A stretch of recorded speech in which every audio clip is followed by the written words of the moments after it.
Delighted to have with us John Mascarenhas, MD, from Mount Sinai Hospital in New York City here at ASH 2013. Thanks for stopping by, sir. Thank you for having me.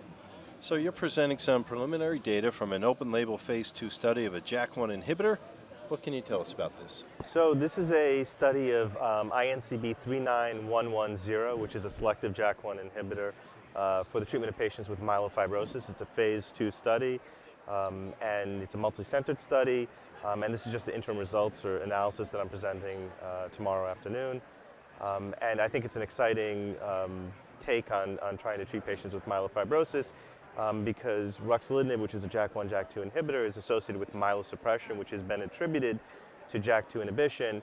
And this drug is a selective JAK1 inhibitor, which we're trying to selectively inhibit JAK1 signaling, which has been associated with inflammatory cytokine signaling and many of the symptoms that are associated with myelofibrosis.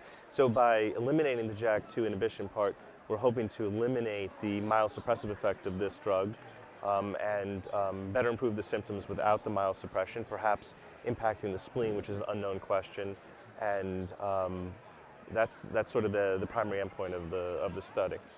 What type of a better understanding would you say you're getting from doing this research? Well, at this point, I don't think we know necessarily what components of JAK1 inhibition versus JAK2 inhibition are leading to the improvement seen with ruxolitinib in terms of how much of it is driven by symptoms, how much of it is spleen, and the side effects, which is myelosuppression. So I think the study will be helpful in seeing what JAK1 inhibition will do in myelofibrosis, but will also give us some insight in the role of JAK1 signaling itself in the manifestations of myelofibrosis.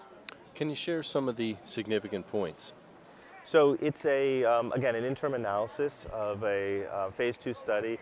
Initially, 2 dose cohorts were tested, 100 milligrams twice daily and 200 milligrams twice daily, based on ongoing safety and efficacy from those 2 dose cohorts. A third cohort was added, 600 milligrams once daily, and the 200 milligram twice daily and the 600 milligram once daily cohorts met the endpoint that allowed for dose expansion.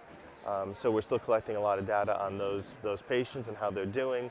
And on Monday, I will review the responses that we've seen and the toxicity that we've seen and any changes in hemoglobin and platelet levels, which I think is an important aspect of treating patients with myelofibrosis, where lowering of hemoglobin and platelet can limit the amount of therapy one can give and makes particularly, I think, this approach attractive.